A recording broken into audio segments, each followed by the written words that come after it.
Y le dice también, cuando tú te lo comas, va a ser dulce, ¿verdad? En tus labios, en tu paladar, pero ¿qué sucederá? Cuando llega a tu vientre, va a amargarte. Y así sucedió. Y cuando, ¿verdad? Este apóstol Juan comió el librito y le supo dulce y amargó su vientre, nuevamente escucha una voz que le dice, que es el versículo, ¿verdad?, que hemos estudiado, hemos extraído para esta mañana. Es necesario que profetices otra vez sobre muchos pueblos, naciones, lenguas y reyes. Como adventistas nosotros, ¿verdad?, cada vez que vemos este pasaje, siempre nosotros lo hacemos alusivo, ¿verdad?, a algo que ocurrió por allá por el siglo XIX, específicamente en este país, ¿verdad?, que fue el gran auge del movimiento, ¿verdad?, millerista, predicando acerca del segundo advenimiento, y fue algo que realmente gran parte del mundo, o todo el mundo, porque no solamente fue aquí en los Estados Unidos, en toda la ancha faz de la tierra, Dios suscitó predicadores, ¿verdad?, la Kunza y demás, en América del Sur, en Asia, en Oriente, ¿verdad?, en el mismo instante, Dios levantó un gran auge, ¿verdad?, de predicando el mensaje del segundo advenimiento. Y muchas personas recibieron el mensaje amablemente, dulcemente. Y el mensaje principal consistía en que este grupo que había estudiado la palabra de Dios había dado una fecha exacta con respecto a la segunda venida de Jesús, que era el 22 de octubre, ¿verdad?, del año 1844. Pero cuando no sucedió, ¿qué ocurrió? Gran chasco. Se conoce, ¿verdad?, en el mundo adventista como el gran chasco. Pero realmente no fue un chasco, porque entendemos también proféticamente y por inspiración divina que Dios le habló, ¿verdad?, a la sierva de Dios, que fue cuando marcó el momento cuando Jesús pasaba del lugar santo al lugar santísimo, ¿verdad?, del santuario celestial. ¿Para qué? Para interceder en nuestro favor. Pero los seres humanos, ¿verdad?, de aquel entonces lo veían como un gran chasco porque no ocurrió la segunda venida de Jesús.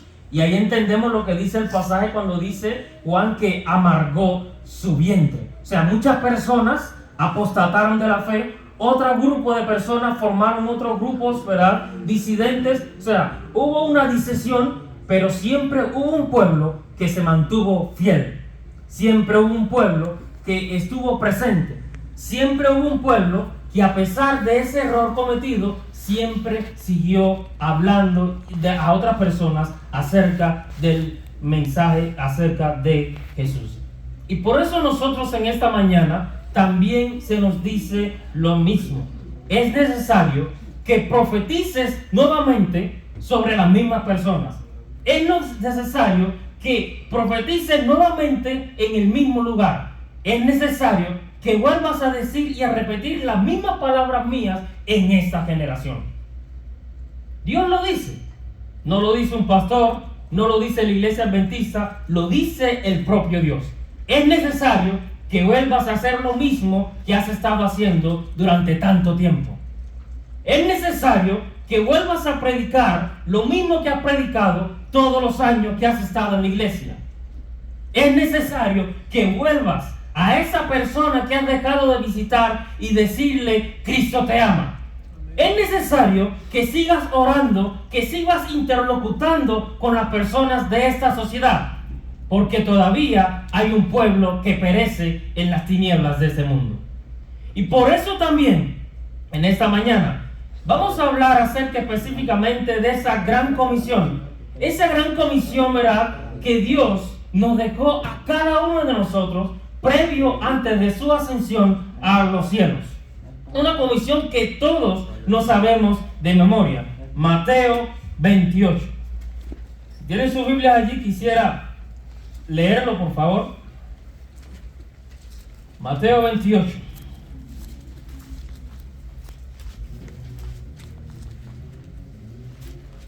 Mateo 28, versículos del 18 al 20. Nos dice lo siguiente: toda potestad me es dada en el cielo y también en la tierra. Por tanto, id y haced discípulos a todas las naciones, bautizándolos en el nombre del Padre, del Hijo y del Espíritu Santo, y enseñándoles que guarden todas las cosas que os he mandado, y yo estaré con vosotros todos los días hasta el fin del mundo. Ahí en esa gran comisión que Jesús nos da de manera particular a cada uno de nosotros, ¿verdad? Y de manera también corporativa, podemos encontrar, la podemos dividir en 4 partes fundamentales, ¿verdad? Y vamos a ver en esta mañana no solamente las 4 partes fundamentales o las 4 acciones, los 4 verbos fundamentales, ¿verdad?, de esta comisión, sino que vamos a encontrar también, ¿verdad?, las herramientas que Dios nos da para ejecutar, ¿verdad?, esta comisión. La primera parte o el primer verbo o la primera acción, como usted le quiera llamar, nos dice la palabra del Señor que Dios nos dio la encomienda de predicar a toda criatura. Nosotros lo podemos corroborar también en Marcos capítulo 16, versículo 15. Nos da la encomienda de predicar. Cuando Dios nos dice que debemos predicar, no simplemente se tiene que uno pensar de que es de palabra, también es de testimonio. Porque dice la palabra del Señor también en Mateo 24:14, que por testimonio, ¿verdad?, se predicaría, ¿verdad?, todo el evangelio hasta el fin del mundo, y entonces vendría el Señor, ¿verdad? O sea, Dios nos dice a cada uno de nosotros que lo primero que debemos hacer es predicar. Amén. Toda potestad me es dada en el cielo y también en la tierra. Por tanto, vayan y prediquen.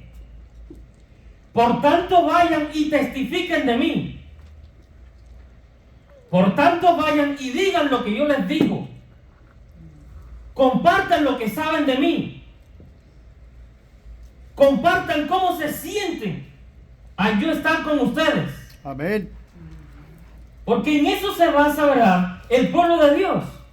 Que no simplemente tome para sí mismo la bendición que hemos recibido de Dios, sino que lo compartamos con las demás personas. Tú y yo tenemos el privilegio, a diferencia de muchas personas en el mundo, que aunque también sufrimos desgracias, también sufrimos enfermedad, también sufrimos situaciones adversas que no esperamos, cosas impredecibles, tenemos siempre algo diferente al mundo, que es una esperanza en Cristo Jesús. Y nosotros, como pueblo de Dios, somos dados y llamados para compartir esa esperanza, para predicar esa esperanza, para testificar de esa esperanza.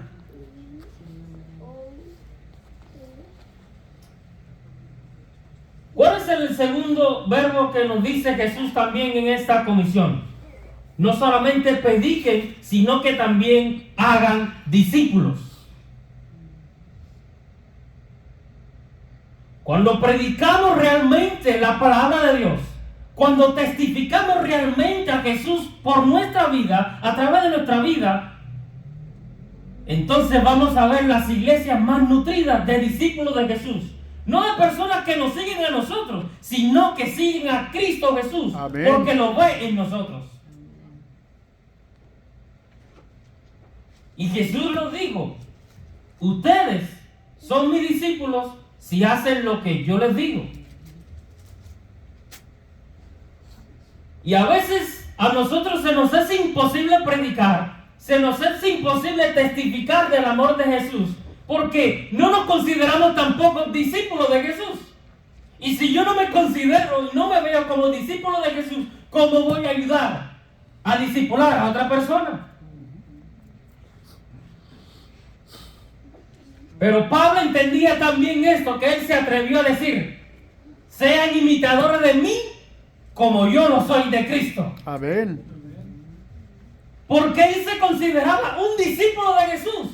Y por eso tenía potestad, tenía autoridad para decir: ustedes son mis discípulos. No porque yo sea alguien trascendental, sino porque yo soy discípulo también de Cristo.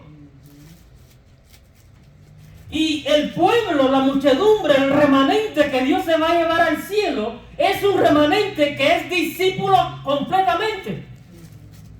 Es discipulado completamente.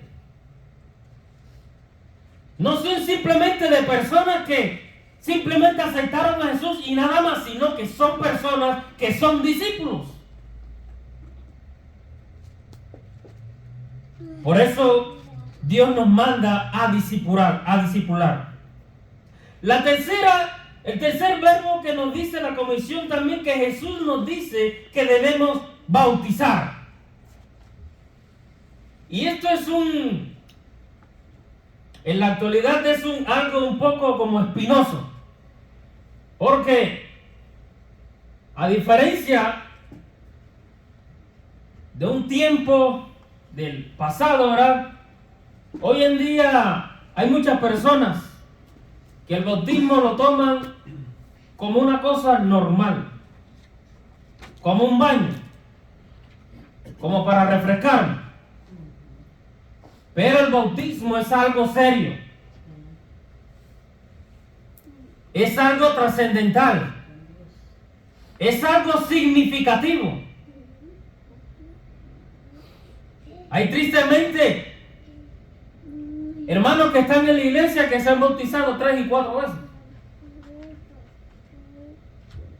Como hay también muchos hermanos que están en la iglesia durante mucho tiempo y visitan la iglesia y no dejan de visitar la iglesia, pero no se bautizan.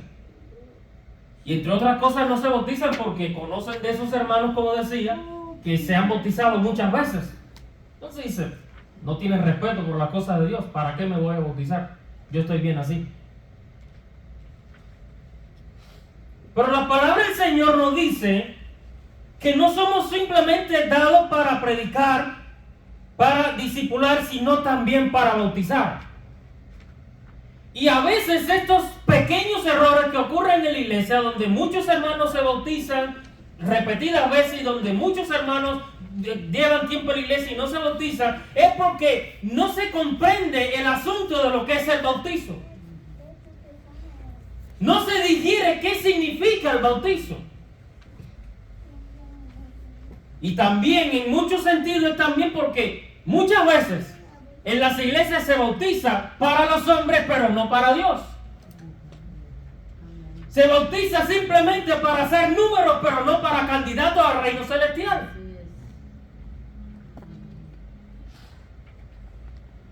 Y por eso, a veces, yo no es que soy criado a la antigua, pero, yo le temo, cuando hay alguna campaña, yo le temo a esos bautizos masivos así, donde hay un predicador que predica muy elocuentemente palabras muy bonitas, o donde se da una programación muy llamativa de canto y demás, muy colorido, muy bonito, muy afectivo, como para, no estoy criticando, pero hasta cierto sentido como para manipular la mentalidad de esas personas y que se sientan motivados, emocionados por el momento para llevar al bautizo. Y mayoritariamente en esos bautizos masivos, sí, un montón de gente se bautiza. Y el sábado siguiente, ¿cuántos de ellos están en la iglesia? Entonces, ¿se bautiza para qué? ¿Para ser candidatos para el reino de los cielos? ¿O se bautiza únicamente para hacer números en la iglesia? Y bautizamos tanto. Para hacer números. Y eso no es lo que dice Dios. Porque bautizar para nosotros, ¿qué nosotros podemos hacer por las personas? Nada. El único que hace es Dios. Amén. Por eso nuestro sentir es predicar y es discipular para que esas personas conozcan a Jesús que nosotros predicamos, para que se bauticen en el nombre de Dios. Amén. Porque lo dice la comisión. Bautícenos en el nombre del Padre, del Hijo y del Espíritu Santo. No que lo bauticen en el nombre del pastor, ni en el nombre de tal iglesia, en el nombre de fulano de tal. En el nombre de Dios. Amén. Porque son para Dios. Amén. Son rescatados para Dios. Son candidatos de Dios. Amén. Y fue Dios quien nos dio un mensaje a nosotros para transmitírselo a ellos.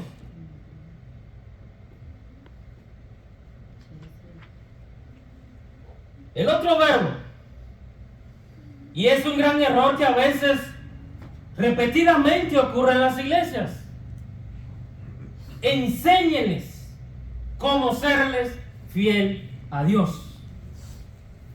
se bautizan a muchas personas y antes de bautizarse, cuando se les está dando estudios, son el centro de atención, pero una vez que se bautizaron, hasta ahí llegó la comunicación con ellos.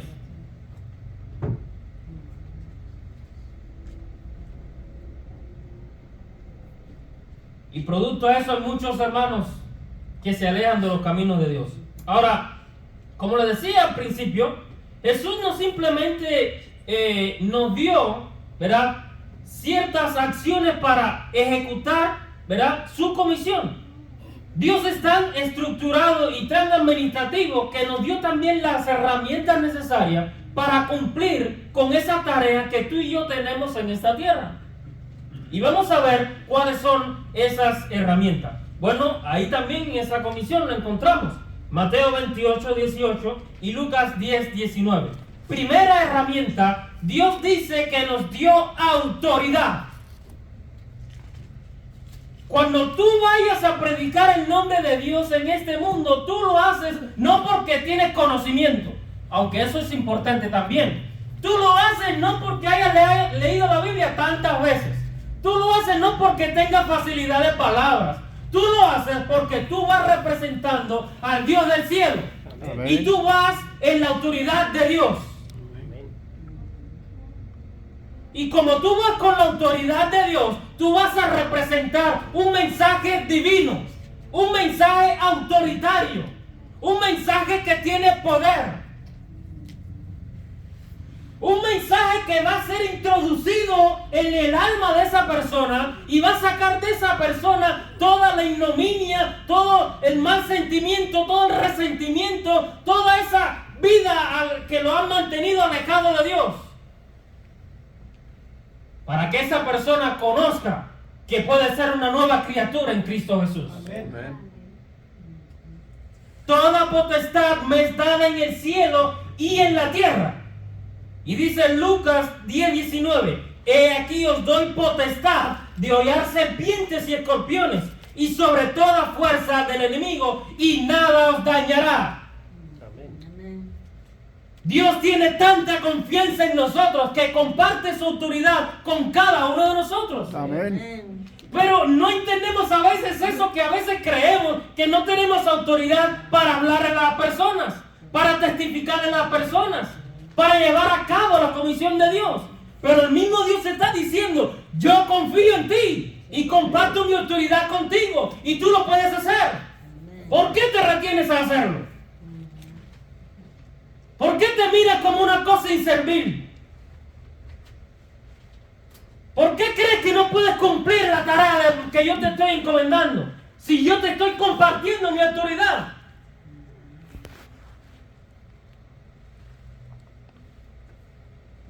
¿Cuál es la otra herramienta que Dios nos dio? Pues te dio también un mensaje. O sea, que Dios cuando nos da algo, nos da un paquete completo. Amén. Él no te da nada a medias. Él no tiene todo estructurado. Por eso yo, cada vez que miro a Dios, el Dios que me revela la Biblia, cada vez que pienso en Dios, yo digo, es que realmente Dios es único. Amén. Dios es único, porque Él piensa en todo, hasta en lo más insignificante. Es que, lógicamente, tiene que ser Él, Dios, o si no, ¿quién más?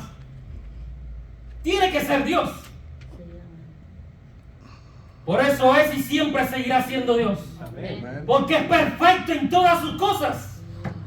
Y por eso Él quiere que también su iglesia trabaje y se planifique cosas de la misma manera, en la perfección. Como dice Mateo 5, 48. Sean perfectos como vuestros padres celestiales perfectos. Dios también te dio el mensaje. Bueno, y usted dirá, ¿cuál es ese mensaje que Dios me dio? Porque ustedes saben que hay muchas personas que dicen, bueno, es que yo no sé predicar, no sé hablar a la gente, no sé qué decir, no sé cómo introducirme en la mente de las personas. Pero es que Dios te dio un mensaje. Dios te dijo exactamente lo que debes de decir. No tienes que inventar palabras bonitas, no tienes que buscar nada en el diccionario, no tienes que estudiar tanto. Juan el Bautista puede ser que tuvo mucho conocimiento, pero ¿cuál era el mensaje repetitivo de él? Arrepiéntese y bautícese porque el reino de los cielos se ha acercado. Ese era su mensaje, nada más. Ese era su mensaje. Ahora, ¿cuál es el mensaje para nosotros hoy? ¿Es algo diferente a lo que decía Juan el Bautista? No. Es lo mismo. Entonces, ¿por qué? Yo entiendo, no es que estoy en contra, yo entiendo que planificar es algo importante también. No vamos a descartar eso, ¿verdad? Pero a veces, yo digo, ¿por qué hay veces que en la iglesia se hacen planes de evangelismo sumamente costosísimos y que no sé qué más? Cuando el mensaje está ahí claro, no hay que invertir tanto dinero para... El mensaje está claro ahí. Amén. Si cada miembro de la iglesia, si cada discípulo de Jesús entendiera el mensaje que Dios le dio a él, no hace falta invertir tanto dinero. No hace falta planificarse grandes cosas para alcanzar grandes personas. El mensaje está ahí. Es sencillo, práctico. Es palpable. ¿Para qué inventar tanto? ¿Para qué malgastar tanto? Y ahí ocurre, por eso usted ve que se planifica mucho y grandes proyectos y grandes cosas y se gasta más en lo que se planifica que en lo que se recoge. Que lo que se bautizó. Entonces, y Jesús cuando estuvo aquí, ¿cuál fue su mensaje? Lo mismo. Arrepiéntense, porque el reino de los cielos se ha acercado a vosotros. Nada más. ¿Y cuántas personas no seguían a Jesús? Y después de su muerte y después que él ascendió a los cielos, ¿cuántas personas no han aceptado a Jesús? Y Jesús se planificó grandes proyectos, gastó grandes cantidades de dinero para llevar a cabo el mensaje de salvación. Nada. Entonces, mis queridos hermanos, el mensaje está claro. Arrepentimiento. Y presentar, ¿verdad?, a la persona de Cristo Jesús como la solución a todos los problemas. ¿Cuál es la otra herramienta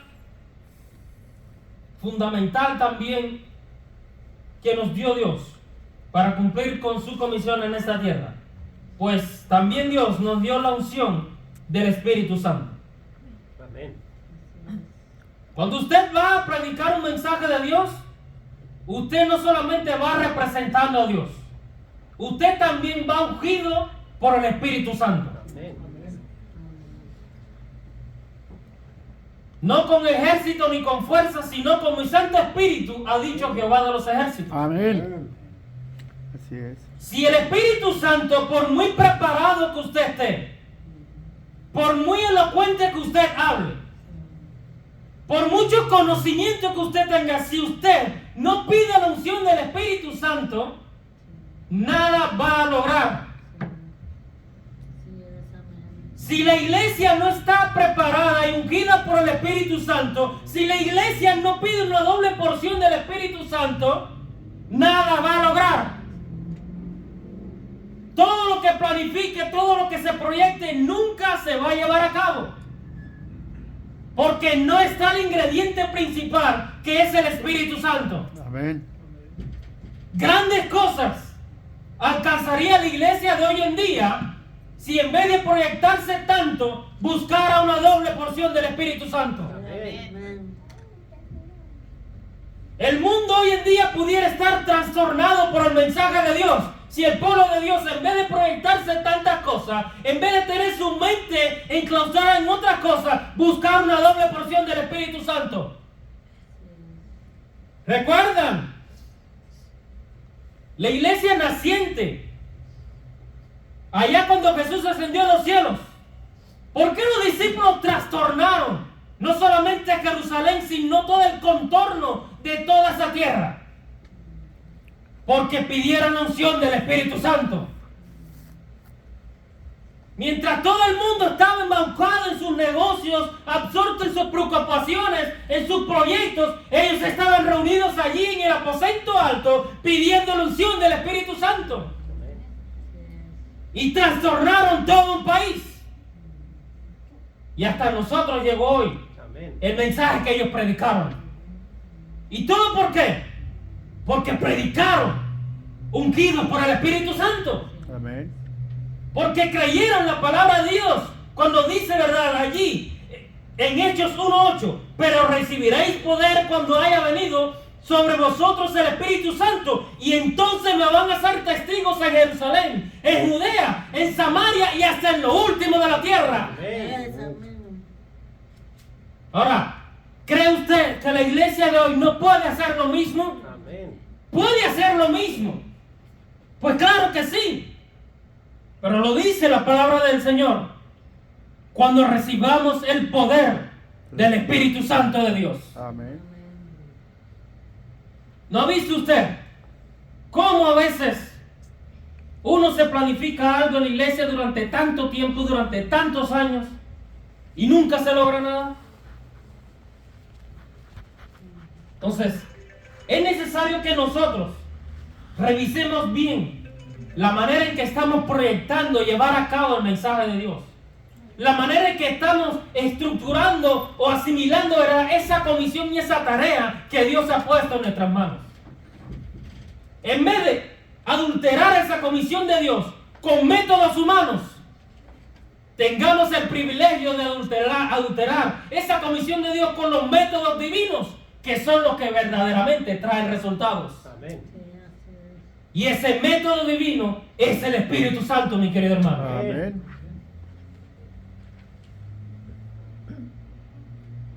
Dios también nos dio la herramienta del poder hacer milagros.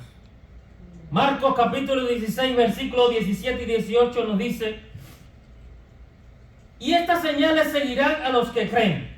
En mi nombre echarán fuera demonios, hablarán nuevas lenguas, tomarán en las manos serpientes, y si bebieren cosa mortífera no les hará daño. Sobre los enfermos pondrán sus manos y ellos sanarán. Hay muchas personas todavía en la iglesia que dicen, bueno, en el tiempo de los discípulos, en los tiempos bíblicos, se veía el poder de Dios, se veía la mano de Dios obrando en milagros. Se veía que esos discípulos, cuando oraban, dice, por una persona, esa persona, si estaba imposibilitada de caminar, esa persona caminaba. Si estaba enferma, se le iba la enfermedad. De hecho, el libro de Hechos dice que simplemente, lógico, ¿cómo se dice? Una figuración o una metáfora, que simplemente la sombra de ellos pasaba, y eso era suficiente ¿para qué? Para que los enfermos fueran sanados. Y a veces nosotros comparamos los tiempos de hoy con esos tiempos bíblicos y dicen, ¿qué sucede que no ocurren milagros hoy en día? ¿Qué sucede como que no se ve la manifestación directa de Dios cuando nosotros oramos por alguien o cuando nosotros nos proyectamos algo? ¿Qué sucede? ¿Será que el Dios del Nuevo Testamento se quedó allá en el Nuevo Testamento? ¿O será que la iglesia del Nuevo Testamento naciente era más ferviente, ¿verdad?, en la comisión de la iglesia de hoy en día? ¿O será que los discípulos en aquel entonces tenían más fe que la iglesia de hoy en día? Así es. ¿Qué está sucediendo? ¿Qué será? ¿Qué sucederá? Pues mi querido hermano, el mismo Dios del Antiguo Testamento, del Nuevo Testamento y del pasado, de 20 años atrás, del año pasado, es el mismo Dios hoy. Y es el mismo Dios por los siglos de los siglos. Amén. Amén. Ahora, ¿dónde está la diferencia? Ya lo vimos anteriormente. El Espíritu Santo. ¿Dónde está la diferencia? Pues llevar a cabo la comisión de Dios. Predicar, discipular, enseñar, bautizar. ¿Dónde está la diferencia? Tener más compromiso con la tarea de Dios. Ahora, Dios hoy en día también puede hacer milagros, o ha hecho milagros. Amén. Porque los milagros, la Biblia generalmente muestra los milagros, ¿verdad? Digamos, físicos. Milagros palpables, tangibles, ¿verdad? Enfermedades físicas que las personas tenían. Pero ¿cree usted que cuando un alma se aleja de su vida pasada y acepta a Cristo Jesús, eso no es un milagro? ¿No dice 2 Corintios 5:17, de modo que si alguno está en Cristo, nueva criatura es? Amén. Porque las cosas viejas están en el pasado y entonces comienza a hacer cosas nuevas? Eso es un milagro. ¿No es un milagro también el que usted haya dejado la comodidad de su casa, haya incluso dejado de hacer un buen negocio para ganarse un buen dinero hoy en día sábado para estar aquí adorando a Dios? Amén.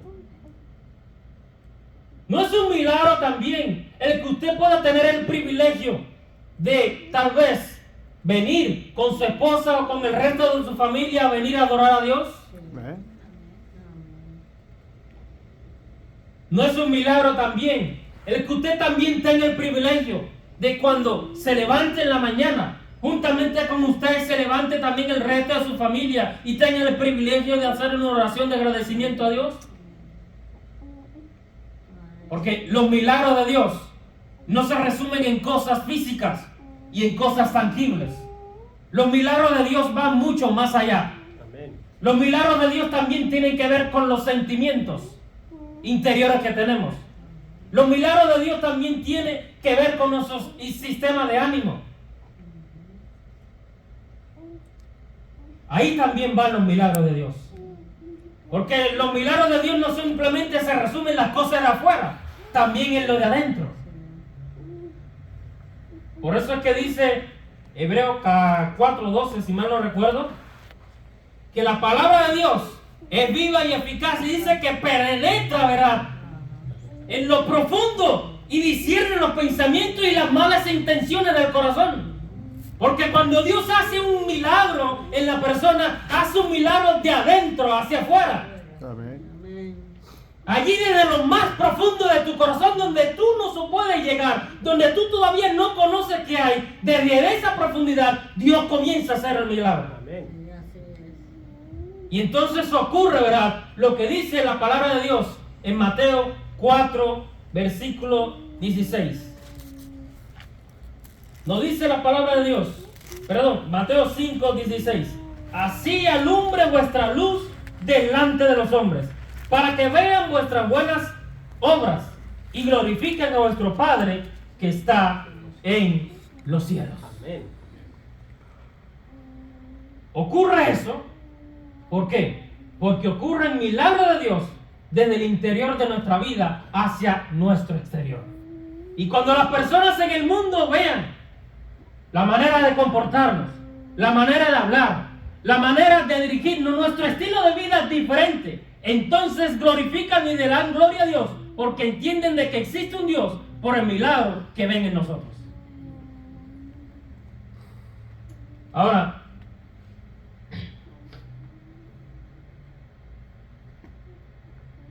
a modo de resumen, ¿por qué usted cree que no llevamos a cabo, verdad, o cumplimos con las 4 partes de la comisión?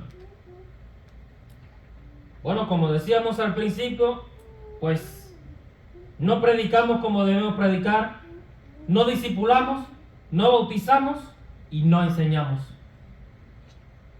También porque no hacemos uso de las herramientas que Dios nos ha puesto en nuestras manos para cumplir con esa comisión, que es darnos autoridad, que es predicar su mensaje, no el mensaje que nosotros queremos, es también pedir la unción del Espíritu Santo, y es también el poder hacer milagros. Amén. Entonces, cuando analizamos esto, mi querido hermano, a la luz de la palabra de Dios, creemos que podemos cumplir con esa confianza, con esa responsabilidad, con ese privilegio que Dios nos ha dado a cada uno de nosotros, sí podemos hacerlo.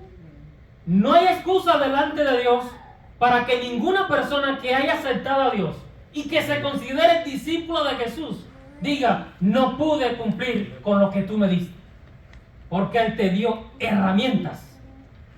Las herramientas necesarias, no herramientas humanas.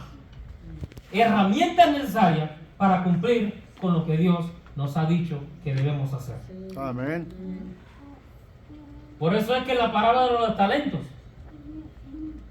el dueño de la familia tiene que quitarle, ¿verdad?, el talento que le había dado, el que le había dado uno, y echarlo afuera. Porque aquel comenzó a justificarse y dice, no, que no pude porque no sabía qué hacer, no sabía cómo hacer, entonces te entrego lo que tú me diste. No. Dios nos entregó en nuestras manos una responsabilidad para que nosotros la proyectemos en el mundo y para que existan resultados de esa responsabilidad. Nos dejó un talento, una capacidad, una autoridad, un privilegio, un gozo. ¿Qué vamos a hacer? ¿Nos vamos a quedar con eso o lo vamos a compartir con este mundo? Dios quiere que tú y yo lo compartamos con este mundo. Amén. Por eso hago dos preguntas en esta mañana. ¿Habrá en esta mañana de sábado alguna persona que entiende que está en los caminos de Dios para hacer uso, ¿verdad?, de la comisión que Dios ha dejado en sus manos? Amén. Amén. Hago otra pregunta. ¿Habrá en esta mañana alguna persona que entiende que al hacer uso de las 4 herramientas de Dios podemos cumplir con ese legado que Dios ha puesto en nuestras manos? Amén. Entonces, si ese es tu deseo, queridísimo hermano, te invito a que juntos podamos cantar este himno. Y mientras lo hagamos, si usted quiere colocarse en pie, si usted quiere arrodillarse, si usted simplemente quiere cantar y a la misma vez pedirle a Dios perdón porque tal vez no haya hecho uso de las herramientas de Dios, no se haya interesado realmente por esa comisión, por ese legado, por esa responsabilidad, por ese privilegio, ese tesoro que Dios ha puesto en nuestras manos, pero entiende que es momento para comenzar a hacerlo mejor de lo que ha hecho. Si ese es su deseo, entonces vamos a cantar este canto con gozo, con fervor y con fuerza, porque somos siervos de Dios. Siervos de Dios, la trompeta a tocar, Cristo muy pronto vendrá.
Querido Señor que estás en los cielos, gracias porque descansamos en esta bendita esperanza tú vas a venir muy pronto.